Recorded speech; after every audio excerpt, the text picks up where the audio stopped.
The Chevy Silverado 2019-2021 key fob uses a CR2032 battery that's easy to replace.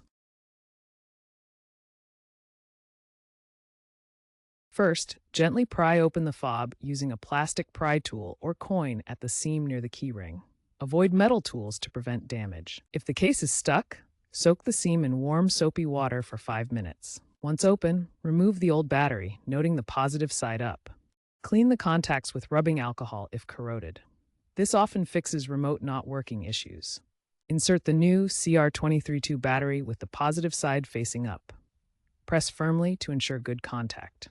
Snap the fob halves back together, ensuring a tight seal. Test the remote from 10 to 20 feet away. If it's unresponsive, try cycling the vehicle's ignition or use the My Chevrolet app for a quick sync.